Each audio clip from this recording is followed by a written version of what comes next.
Buenas tardes, queridos hermanos. Estamos contentos de nuevamente estar aquí, Amén. unidos, juntos Amén. y en la presencia del Señor. Les invito a que doblemos una vez más nuestras rodillas y pidamos la bendición de Dios al abrir su palabra.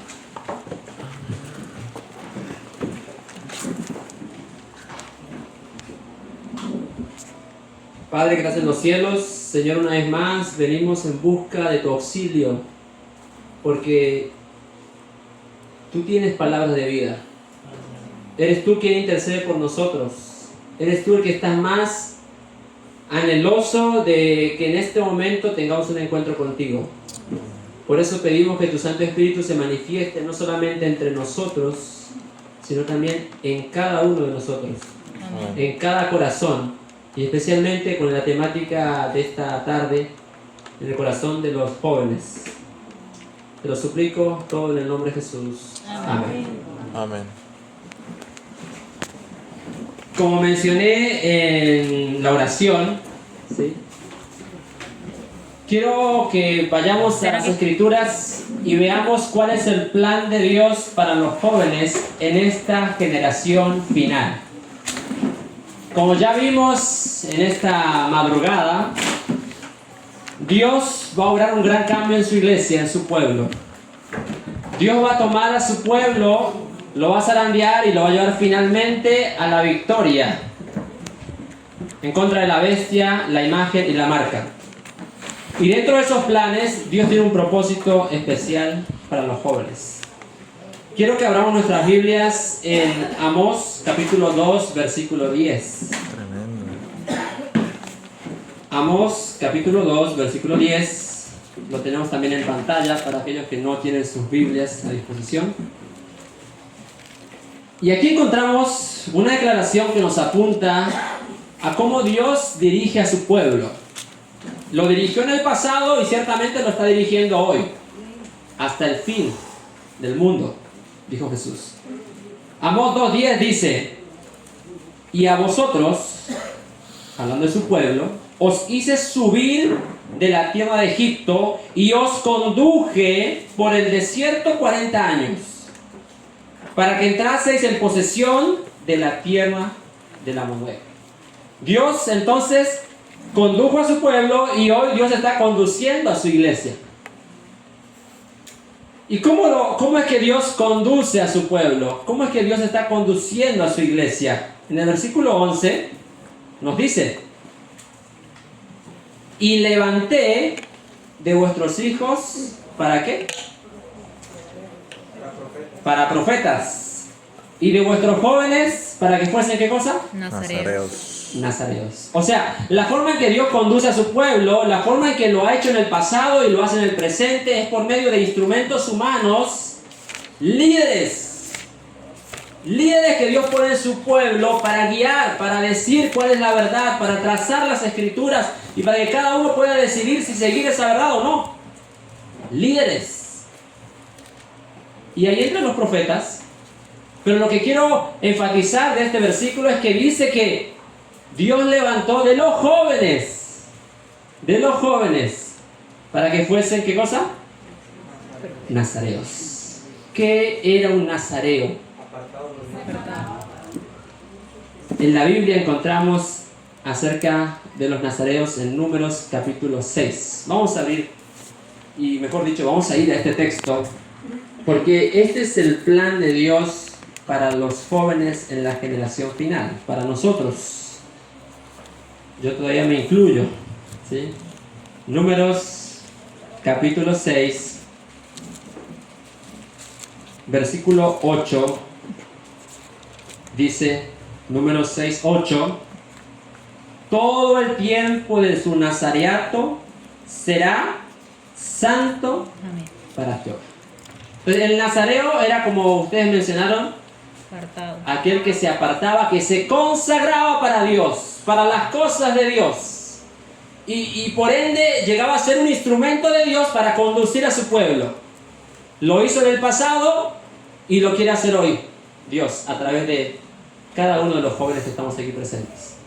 Dios quiere levantar jóvenes consagrados, dedicados, que puedan levantarse como líderes en medio de su pueblo en la etapa final de este mundo. Amén. Pero quiero que ahora notemos algo interesante. Dentro del liderazgo que Dios tenía en su pueblo en las épocas bíblicas, había ciertos grupos de personas. Por ejemplo, dentro del liderazgo estaban los sacerdotes. ¿Sí? ¿Quiénes eran los sacerdotes? Ministraban. ¿Qué hacían los sacerdotes? A ver, ayúdenme. Ministraban. Muy bien. ¿Cómo es, hermano?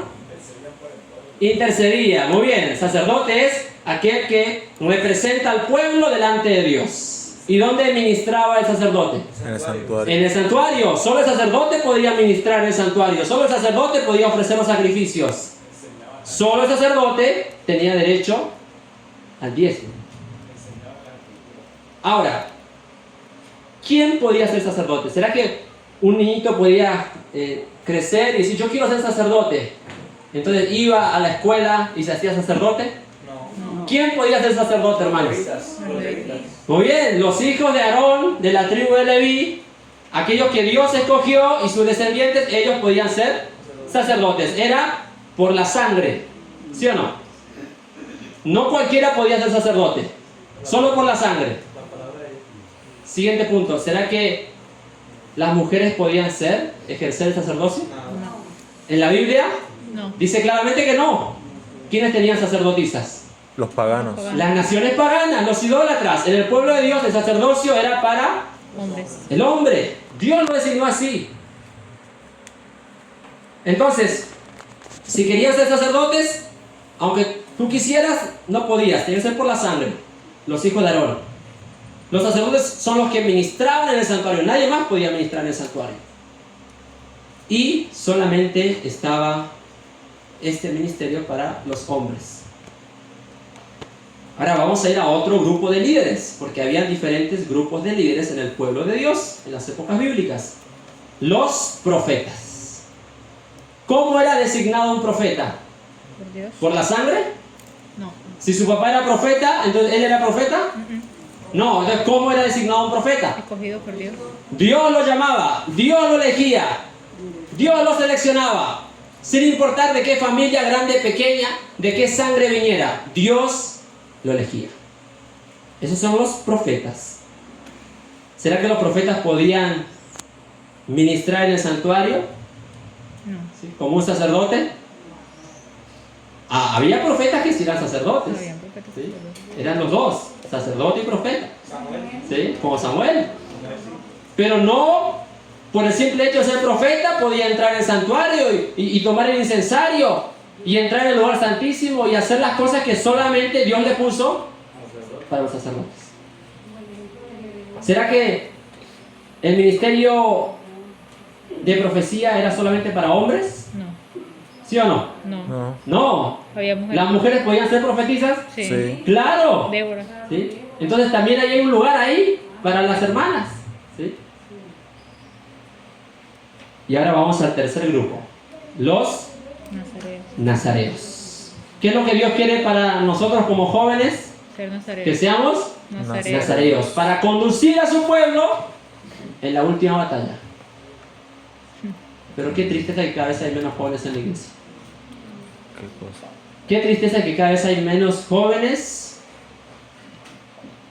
dentro de la familia adventista, dentro de los ministerios de sostén propio, dentro de las filas del Señor. Satanás sabe cómo destruir a esta generación, ¿sí o no? Porque es a través de jóvenes nazareos que Dios va a conducir a su pueblo en estos últimos días. Nazareos, ya dijimos, eran consagrados a Jehová. Había dos formas de ser nazareo. Vamos a leer Números capítulo 6, versículo 1 y 2. Dice, Números capítulo 6, versículo 1 y 2. Dice la palabra del Señor. Habló Jehová a Moisés diciendo, habla a los hijos de Israel y diles, el hombre o la mujer que se apartare haciendo voto de nazareo para dedicarse a Jehová. ¿Qué nos dice este versículo? El versículo 2. Para ser nazareo era una decisión Un voto. voluntaria. Era un voto que tomaba este hombre o esta mujer, este joven. o jovencita. Entonces, para ser nazareo no era por sangre, como el sacerdocio. No era que Dios lo llamaba directamente por medio de un sueño o una visión, como los profetas, como Jeremías, Isaías. El nazareo era simplemente aquella persona, hombre o mujer, que voluntariamente decidía consagrarse para las cosas de Dios.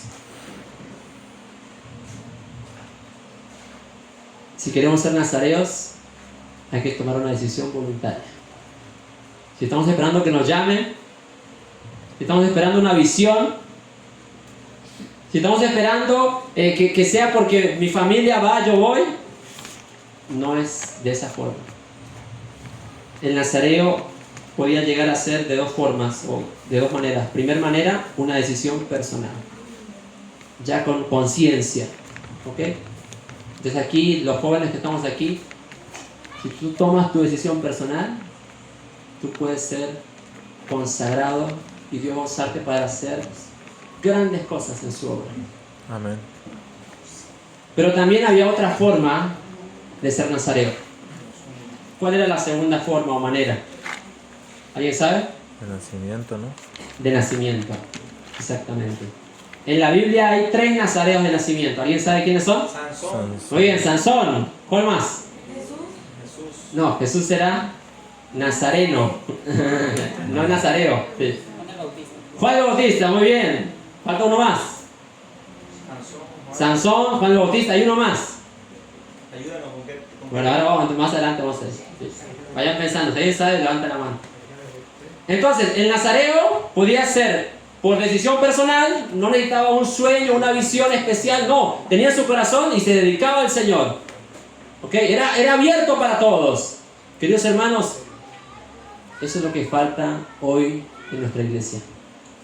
Miembros, jóvenes, laicos, que no porque tengan un sueldo, no porque tengan un llamado de una institución o de un ministerio, simplemente por el deseo de servir a Dios, se levantan y empiezan a hacer la obra de Dios. Juan el Bautista no era. Sí, Juan Bautista sí. Sí. Tercero. El tercer es Sansón, Juan el Bautista y Samuel. ¿Sí? Para que ya lo dejen ahí tranquilo. Sí. Ahora vamos a profundizar eso. Porque estos 3 nos hablan de qué es lo que necesita un joven para ser un buen nazareo. Ok, entonces, eso es lo que hoy como iglesia adolecemos de este tipo de líderes que se levantan de forma voluntaria para servir para las cosas de Dios, consagrándose para la obra de Dios. ¿Ok? Tenemos sacerdocio. ¿Quiénes son los sacerdotes hoy? Los pastores. El ministerio pastoral. Dice la sierva del Señor, no hay un ministerio más elevado que el ministerio pastoral. Cuidado con levantarnos en contra del ministerio pastoral.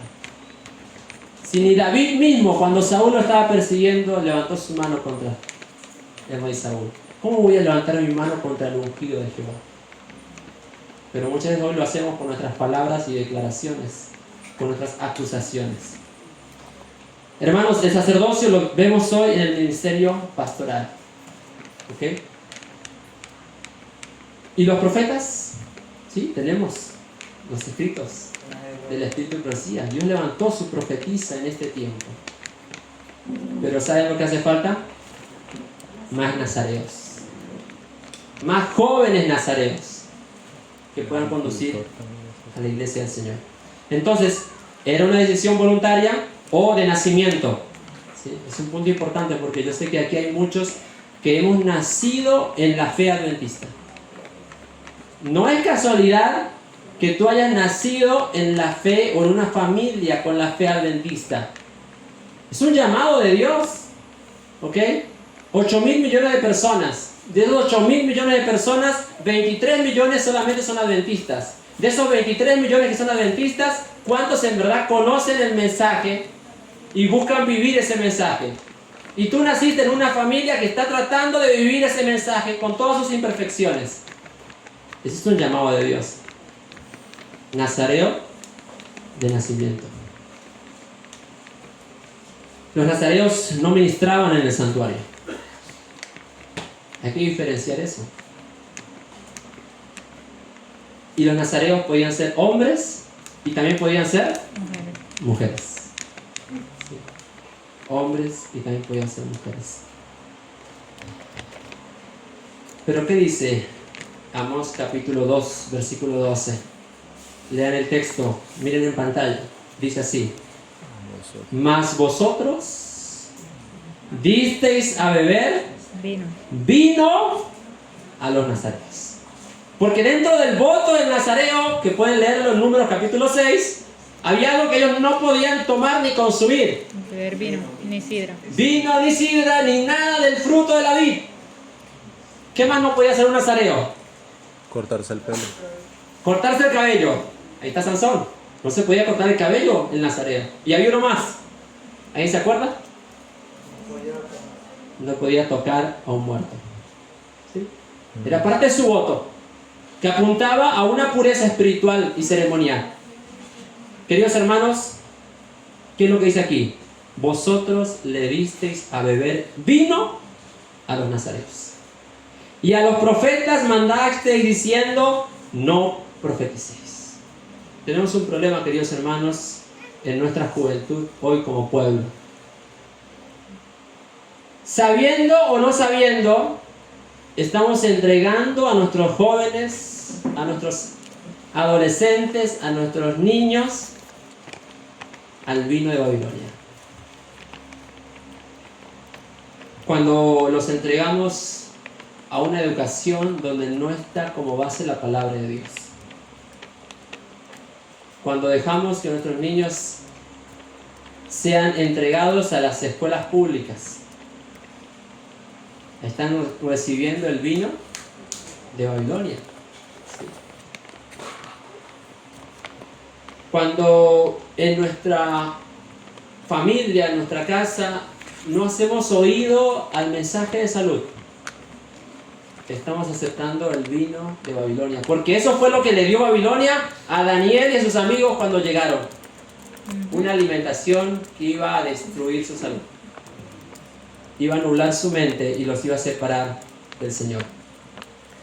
Cuando nosotros dejamos que en nuestros hogares, y bueno, hablo ahora de los jóvenes, pues llega un punto en que uno decide qué hace, ¿no?, con su vida. Cuando dejo que a mi alma, o sea, a mi corazón, a mi mente, entre a través de películas, a través de música, que entre el vino de Babilonia. Y hoy como iglesia adventista, tristemente, eso es algo muy, muy común, ¿sí?, como jóvenes adventistas, ¿no? Durante toda la semana escuchamos cualquier tipo de música, llega el sábado, solo música cristiana, ¿no? Ni adventista ya, ¿no?, cristiana. Toda la semana vemos el televisor, pero el sábado no se puede ver el televisor. Si el sábado no se puede ver el televisor, entonces se puede ver toda la semana, ¿sí? ¿Qué estamos viendo? ¿Estamos dando a beber vino o estamos tomando nosotros mismos el vino? Y nuestra vida no es consagrada al Señor. Y por eso no hay liderazgo, no hay solidez en nuestra fe, no hay victoria en nuestra experiencia. Hay 3 nazareos en la Biblia de nacimiento, ya los mencionamos: Sansón, Juan el Bautista y Samuel. Los 3 nos dan cierta enseñanza crucial para nosotros como jóvenes si queremos ser victoriosos en esta generación final. Pero primero quiero notar lo siguiente: los 3 nacen de una mujer estéril. Los 3. Una mujer que no podía tener hijos. Era el caso de Ana, de la esposa de Manoah. No podían tener hijos. Ahora, ¿qué significa mujer en la profecía? Iglesia. Iglesia. ¿De dónde va a salir estos últimos nazareos? De una iglesia ¿cómo? Estéril. Infértil. Estéril. Una iglesia estéril, una iglesia que no está dando fruto. Esa es la iglesia de la Odisea. Y en medio de esta iglesia Dios va a obrar un cambio, ya lo estudiamos esta mañana. Dios va a obrar un avivamiento y una reforma. Esta iglesia militante va a ser triunfante finalmente. Y parte de ese cambio se va a dar cuando nazcan cuando se levanten jóvenes nazareos. Eso es parte de la solución de esta mujer estéril, de esta iglesia estéril. Entonces, los tres nacen de una mujer estéril porque los tres nos muestran que dentro del plan de Dios para este pueblo es levantar jóvenes consagrados y dedicados al Señor.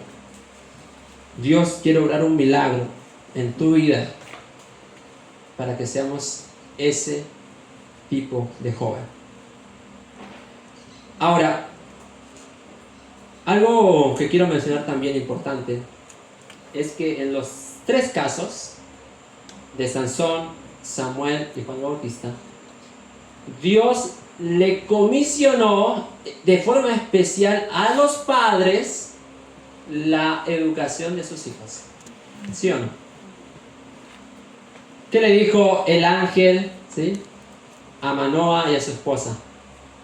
Les indicó Sí, claro. la alimentación, ¿sí?, influencias prenatales. Les indicó lo que tenía que hacer con el muchacho. Okay, entonces aquí vemos que en primera instancia, si queremos levantar jóvenes nazareos, tiene que haber padres nazareos, ¿sí? Tiene que haber padres consagrados para que haya jóvenes consagrados, ¿sí? Y no sé de aquí cuántos somos padres, o ya pronto lo serán. Yo tengo un hijo de 5 años y tengo un segundo hijo de 1 mes. Tenemos ese desafío de poder cuidar de estos pequeños hijos del Señor y de hacer nuestra parte para que ellos puedan finalmente consagrarse al Señor. Amén. Hay que hacer nuestra parte. Amén. ¿Sí? Y nuestra parte, queridos padres, madres, no es convertir a nuestros hijos. Nosotros no podemos convertirlos. Pero dice la sierva del Señor que como padres tenemos que mantener blando el corazón de nuestros hijos por medio de nuestro trato, por medio de nuestra vida, del ejemplo que damos. Tenemos que mantener blando su corazón para que cuando llegue la semilla del Evangelio pueda entrar y pueda brotar. Entonces, muchas veces en medio de el deseo de seguir las indicaciones de Dios, ponemos mano muy dura. Endurecemos el corazón.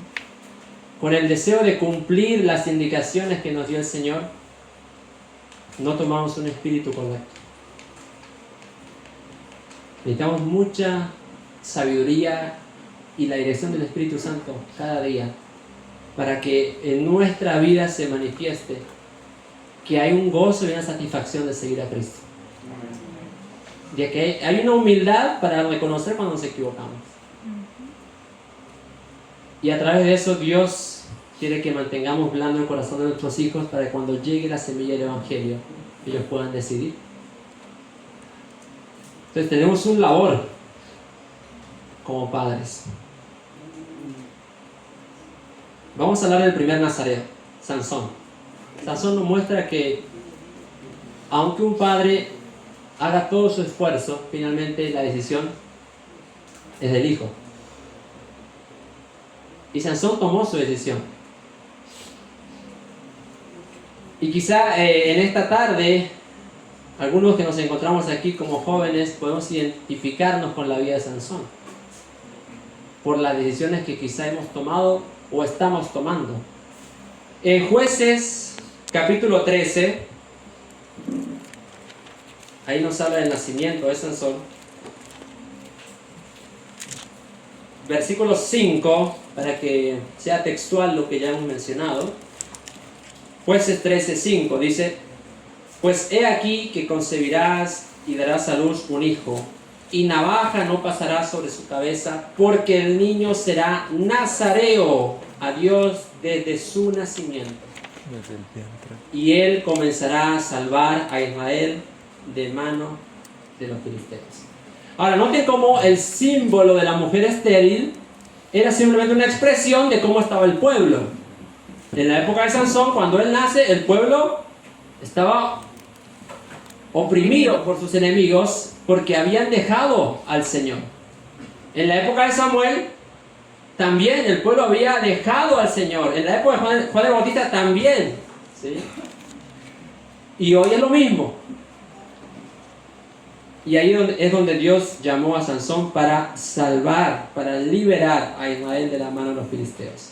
Ahora, ¿qué nos enseña Sansón? Sansón nos enseña la vida de un joven que pudo ser un gran instrumento en la mano de Dios, pero fue desperdiciada la mayor parte de su vida.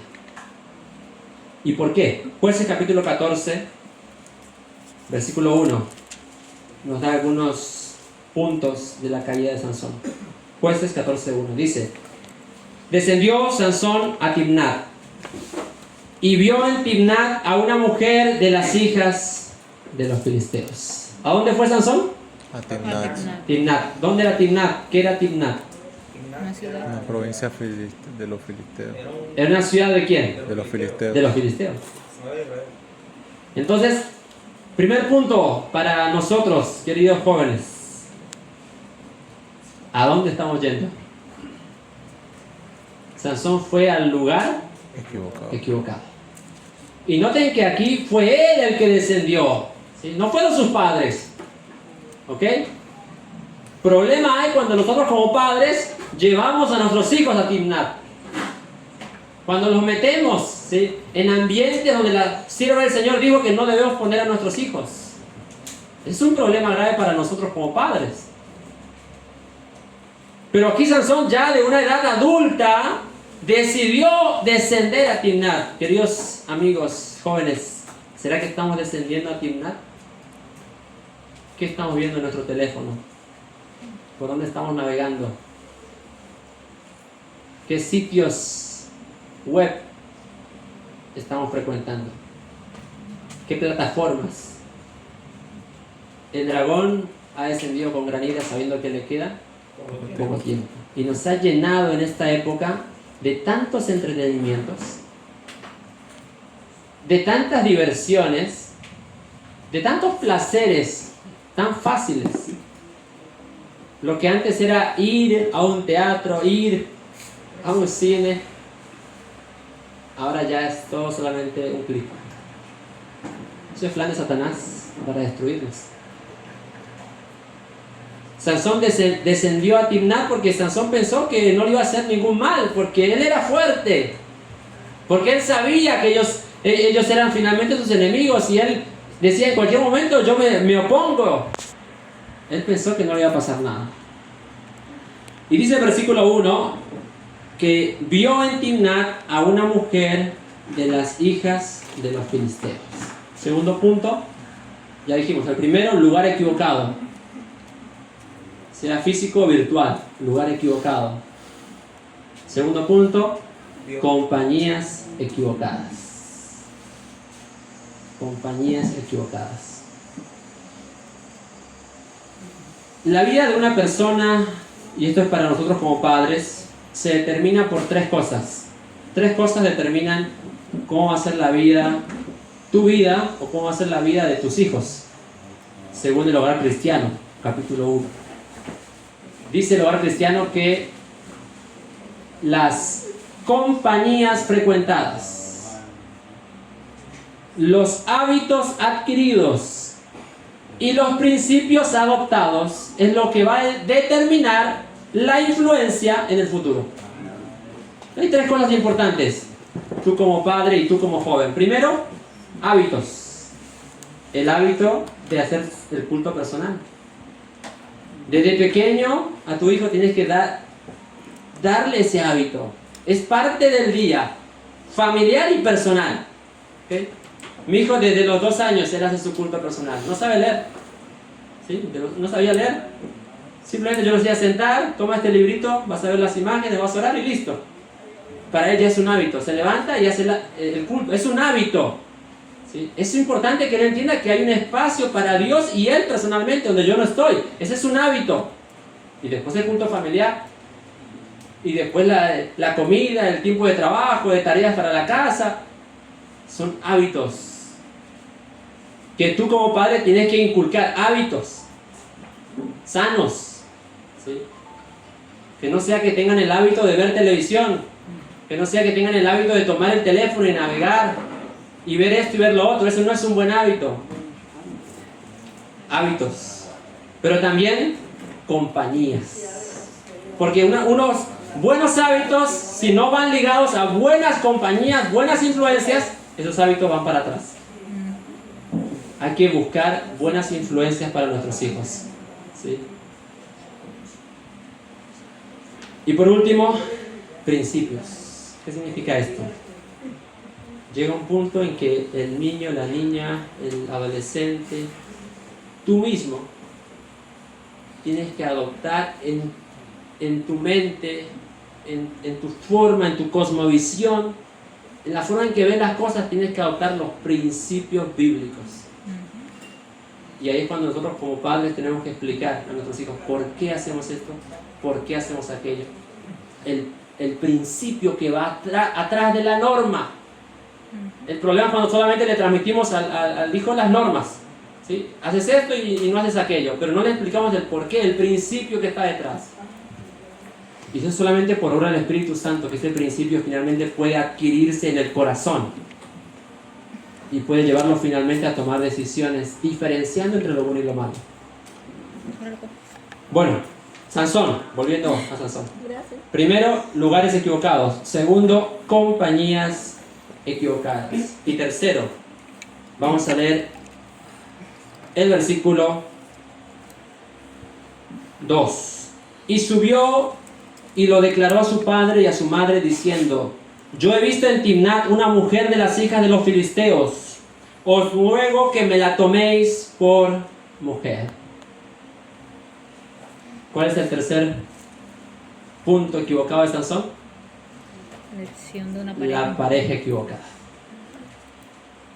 Lugares equivocados, compañías equivocadas, pareja equivocada. Dice la sierva del Señor que Satanás se deleita. Satanás se deleita, ¿saben en qué? En unir a dos personas, ahí habla de una pareja, de unir a dos personas que no se van a llevar bien. Porque de esa manera es como causa el mayor mal a la humanidad. Satanás está buscando unir eso, ¿sí? Hizo eso con Sansón, ¿sí? Porque no hay peor maldición que una pareja equivocada que te aleja del Señor. Y Satanás entonces ha llevado esto también a nuestro plano actual, ¿sí? Y ya desde niños empiezan el jueguito, ¿no? De la pareja, del, no sé cómo dicen aquí, el novio, la novia, el enamorado, la enamorada, ¿sí? Empiezan a jugar de esta manera, ¿sí? Ahora miren cuál fue la excusa de Sansón en el versículo 3.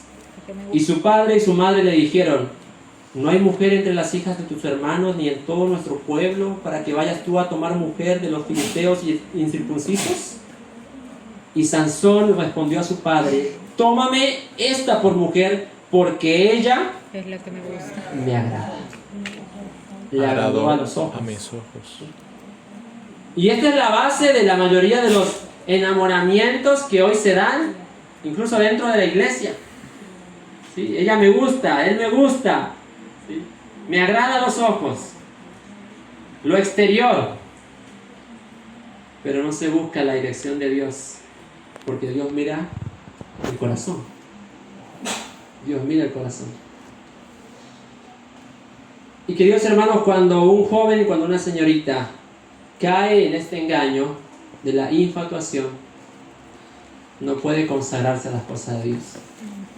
¿Sí? Por eso necesitamos instruir y finalmente a los jóvenes que estamos aquí presentes, tomar una decisión. ¿Cómo vamos a manejar este aspecto de nuestra vida? Porque una pareja equivocada nos va a llevar a una vida equivocada. ¿Sí? El Señor, una vez hecho el hecho, el Señor puede voltear las cosas, ¿no? Y transformarlas, pero no era el plan ideal. ¿Sí?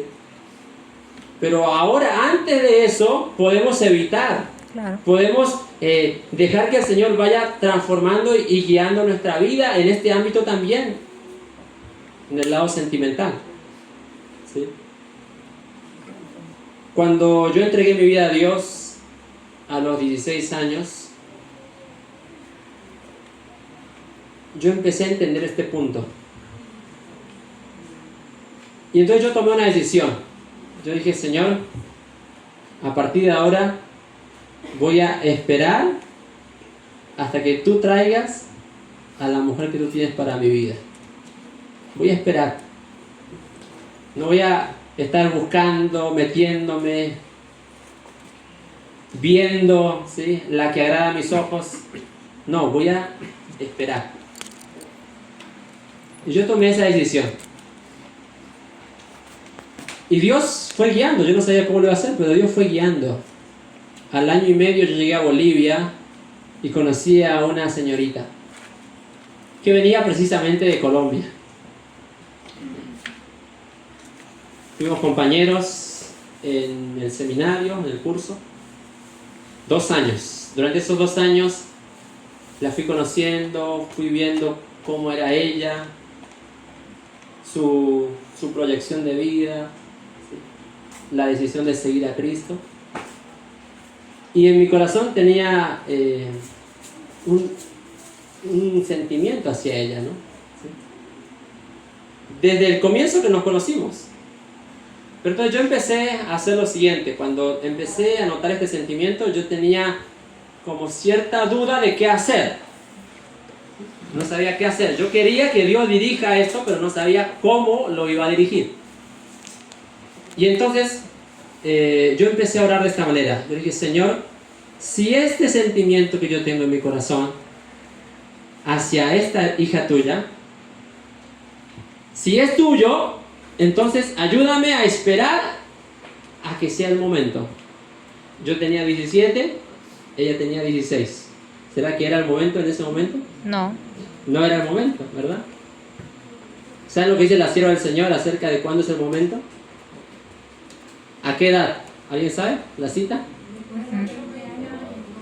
Dice la cita, un joven que no ha superado los 20 años es un pobre juez de la pareja idónea para su vida. ¿Sí? Yo justamente llegando a esta fundación, tuvimos una clase, ahí leyeron esa cita, yo la vi, ok, ahí está. Tengo 17, ¿qué tengo que hacer? Faltan 3. Tengo que esperar. Entonces yo empecé a orar y dije, bueno, Señor, si es tuyo, ayúdame a esperar. Y a no acelerar las cosas. Y si no es tuyo, sácalo de mí. Apártalo de mí. Extermínalo. ¿Sí? ¿Y qué sucedió? Eso se mantuvo en mi corazón durante esos 2 años que compartimos en Bolivia. Pero noté lo siguiente. Fui conociendo a otras hermanas, también hijas de Dios. Y en algún momento como que se despertaba un sentimiento, ¿no? Como que veía, ay, es una hija de Dios hermosa. ¿Sí? Entonces yo iba y oraba de la misma manera. ¿Y saben qué pasaba? Ese sentimiento que venía por otra hermana se iba. ¿Sí? Venía, oraba, se iba. Pero lo que yo estaba teniendo hacia esta específica permanecía durante esos 2 años. Yo no le dije nada. Es otro punto. ¿Sí? Si tú estás contemplando la opción de una pareja, tú lo que tienes que hacer es primeramente entregar eso a Dios. Y tienes que dejar que Dios te muestre si esa persona es o no es. ¿Y cómo lo voy a saber? Alguien puede decir. ¿Tengo que orar para que Dios me dé una señal? ¿Sí? ¿Cómo lo voy a saber? Aquí hay un punto importante, queridos hermanos. Cuando vamos a elegir y decidir, tiene que tomarse muy en consideración el carácter de la persona. ¿Sí? ¿Cuál es su proyecto de vida? Su propósito de vida. Si es una hija convertida del Señor o es un hijo convertido del Señor. ¿Y cómo puedes saber si una persona es convertida o no? Sus frutos. Si solo Dios ve el corazón, ¿cómo podemos saber? Sus frutos. Los frutos, muy bien, por sus frutos los conoceréis. ¿Acaso no hay frutos buenos del árbol bueno? ¿O es que el árbol bueno da frutos malos? No, es los frutos. Ok, pero ¿qué necesitas para ver los frutos? Hay algo muy importante ahí. Discernimiento. Ok, discernimiento, está bien, pero hay algo más, algo práctico. Relación. Hay otra palabra, ¿quién la sabe? ¿Qué necesitas para saber si este árbol es naranjo o es mandarina? ¿Qué necesitas? ¿Cuándo se va a dar el fruto? Tiene que haber algo llamado Tiempo. tiempo.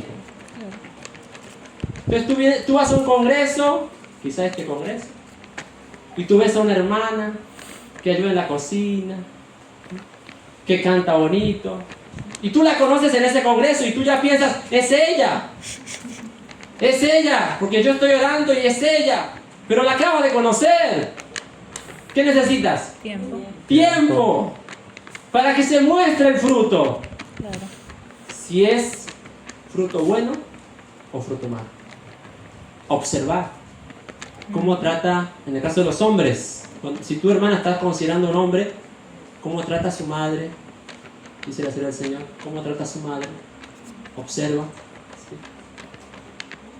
Eso necesita tiempo, pero generalmente cuando estamos infatuados, porque así lo llama la Señora del Señor, no tomamos ese tiempo.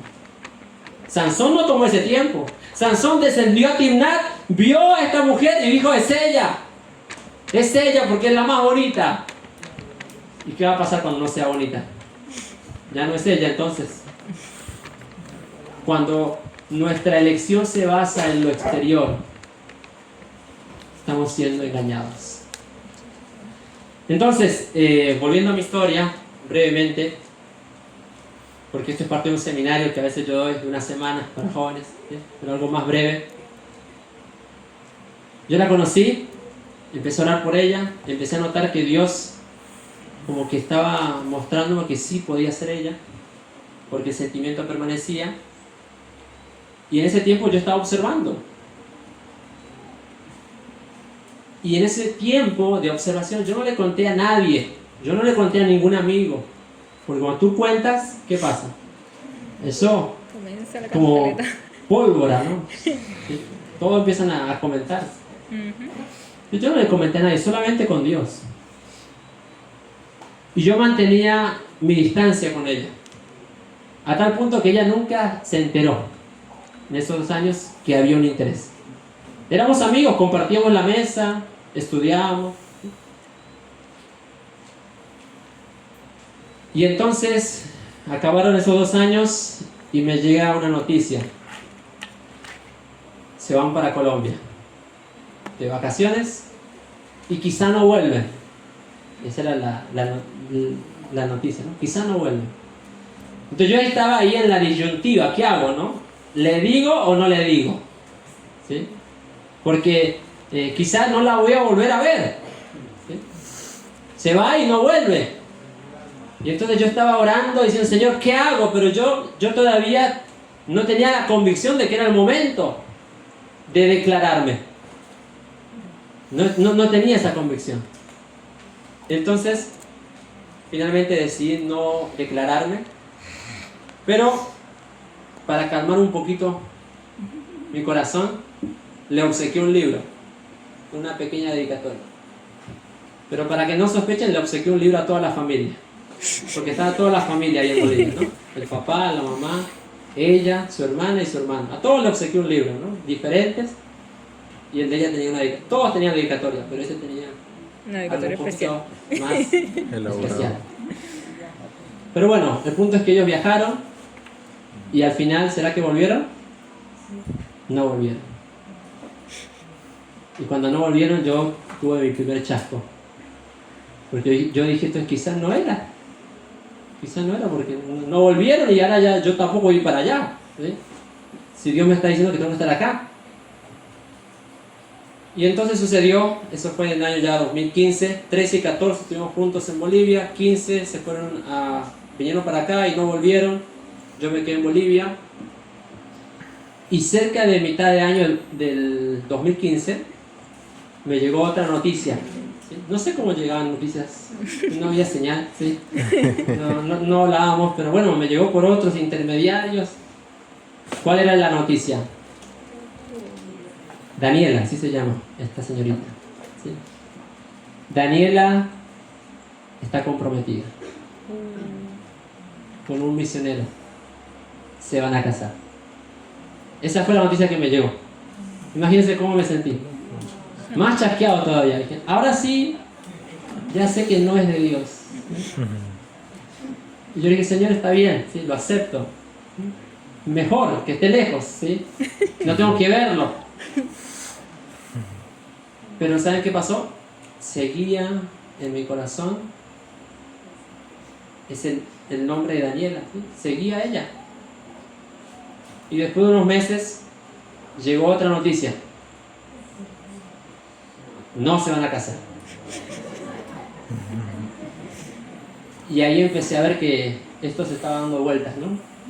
Y esto que tenía en mi corazón seguía. ¿Será que sí? Y como les mencioné, en el lapso de esos 3 años, yo fui conociendo otras hermanas, hijas de Dios. ¿Sí? Pero no era lo mismo. Cuando yo oraba no era lo mismo. Y entonces yo empecé a ver que Dios pareciera que me está diciendo que sí es ella. Y finalizando el año 2016, ¿sí? A mediados del año 2016, empecé a comunicarme con la familia. Para que sepan que estoy vivo, por lo menos, ¿no?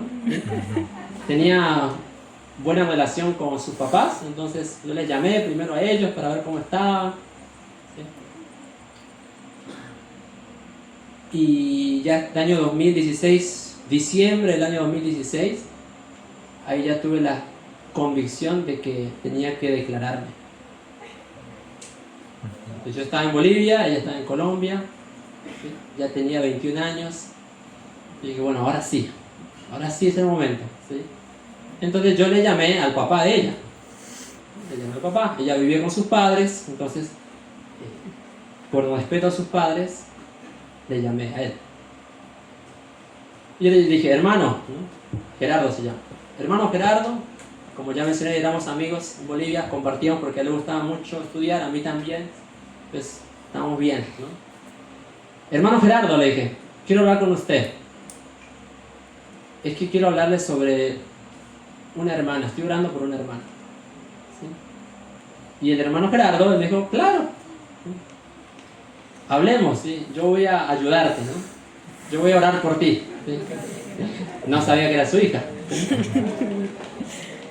Entonces ya acordamos un momento para hablar, y ya cuando le hablo y le digo, hermano Gerardo, lo que pasa es que... Y le empecé a contar todo brevemente mi tema con esto, ¿no? Yo a los 16 años decidí esperar la mujer que Dios tiene para mi vida. Llegué a Bolivia, conocí a una hermana, estuve orando por ella todo este tiempo. Y finalmente llegué al punto clímax, ¿no? Y es que ella es su hija. Es que ella es Daniela, ¿no? Su hija mayor. Y cuando ella escuchó eso, como que no se escuchó nada del otro lado del teléfono, ¿no? ¿Sí? Se sorprendió. Y entonces él me dijo, bueno, voy a hablar con mi esposa y voy a hablar con mi hija y vamos a ver si te damos el permiso. Y así fue. Eso fue un martes, me dijo que el sábado íbamos a hablar. Entonces toda esa semana yo estaba muy inquieto, no sabía qué podía pasar, ¿no? Por un lado estaba feliz, ¿no? Sí, se puede dar. Por otro lado estaba medio no, quizá no se va a dar. Y el sábado finalmente llegó. Después del sermón, prediqué ese sábado. Me mandó un mensaje el hermano Gerardo, lo llamé, empezamos a hablar. Y él de forma muy abrupta me dijo, bueno, Nata, ya hablé con mi esposa, tiene nuestro permiso y aquí te paso a mi hija. Y me pasó a su hija. Y yo no hablaba con ella por un buen tiempo. ¿Sí? Y en ese momento yo no sabía qué decir. Y empecé a darle vueltas, ¿no? Le dije, ay, ¿cómo estás? Mira, hoy prediqué en la iglesia, voy a dar un estudio bíblico ahora. Pero al final yo le dije, no, lo que pasa es que no sé qué decirte. Pero oré y le empecé a contar a ella toda mi experiencia con esto, llorando, y después ella también llorando, ella también me contó su experiencia y cómo Dios había confirmado, le había confirmado a ella que esta era su voluntad. Y bueno, hoy ya estamos casados, 8 años, 2 hijos, ¿sí? Y a pesar de todas nuestras falencias, con el deseo de servir a Dios como jóvenes nazareos, ¿sí? Hermanos, entonces a lo que voy con esto es que tenemos que tomar decisiones si no queremos que nos pase lo mismo que Sansón. No podemos jugar con el pecado, no podemos estar yendo o descendiendo a los lugares equivocados, no podemos estar amistándonos con el mundo, y no podemos estar dejando que Satanás entre en nuestra vida sentimental y nos aleje de los planes de Dios. No se puede, ¿sí? Nuevamente, la sierva del Señor dice, Satanás se deleita en unir a 2 personas que no se van a llevar bien, porque sabe que al hacer eso causa el mayor mal a la familia humana. Se me está acabando el tiempo. Ya se acabó, ¿no?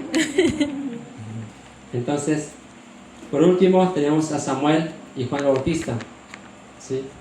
Samuel nos enseña que para que un joven sea nazareo tiene que tener una íntima comunión con Dios. ¿Cuándo es que en mi vida pude tomar estas decisiones? Solamente después de que me encontré personalmente con Dios. A los 16 años, iniciando los 16 años, yo empecé a buscar personalmente a Dios a través de su palabra, cada mañana. Y cuando hice eso, mi vida cambió completamente. Me llené del gozo de la salvación. Encontré tanta satisfacción en la palabra de Dios, que entonces las cosas de este mundo empezaron a perder su valor. Ese es el punto que Dios quiere para ti, querido amigo, amiga, joven. Que tengamos ese encuentro con Dios que nos lleve al punto de ver las cosas de este mundo como ya sin ese valor que veíamos antes, ¿sí? O sea, la salvación no se basa en que tú tienes que estar negándote a las cosas del mundo, así como con sufrimiento, diciendo no voy a tocar, no voy a ver, no voy a hacer, porque si no voy al infierno. Esa no es la salvación. La salvación se basa en que tú encuentras el tesoro escondido, tú encuentras la perla de gran precio, y como dice Mateo capítulo 13, tú vas y vendes todo lo que tienes con gozo, porque has encontrado algo mejor.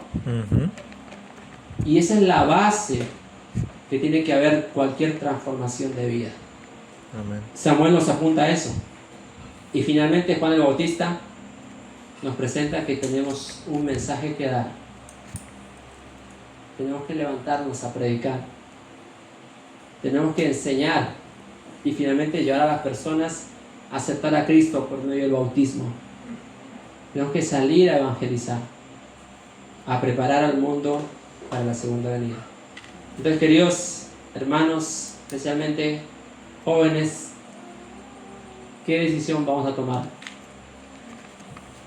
¿Vamos a consagrarnos a las cosas de Dios? Amén. ¿Vamos a dedicarnos de lleno o vamos a seguir distraídos y embriagados por los deleites de este mundo, desperdiciando nuestra juventud, nuestra fuerza? Y quizá cuando lleguen esos días malos, solamente lamentándonos lo que pudimos haber hecho y no lo hicimos. Entonces quiero hacer un llamado para todos aquellos jóvenes y los que se sienten jóvenes también, para poder consagrarnos a las cosas de Dios. Amén. Si ese es tu deseo, yo te invito a que puedas doblar tu rodilla conmigo y oremos al Señor.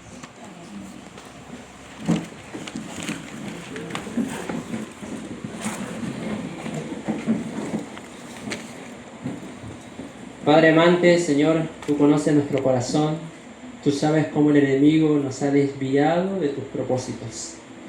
Pero Señor, tú eres un Dios de oportunidades. Y ahora, mientras tú intercedes por nosotros, tú estás buscando jóvenes que puedan abrir sus corazones, jóvenes que se consagren, jóvenes que se aparten del mundo, jóvenes que puedan ser líderes en tu iglesia y que puedan inspirar a otros. Señor, perdónanos por el tiempo que hemos malgastado y ayúdanos que de aquí en adelante nuestra vida pueda ser diariamente consagrada a ti. Que podamos tomar las decisiones que debemos tomar para apartarnos del mal y para poder llevar el Evangelio a todo el mundo en esta generación. Oramos todo en el nombre de Jesús. Amén. Amén.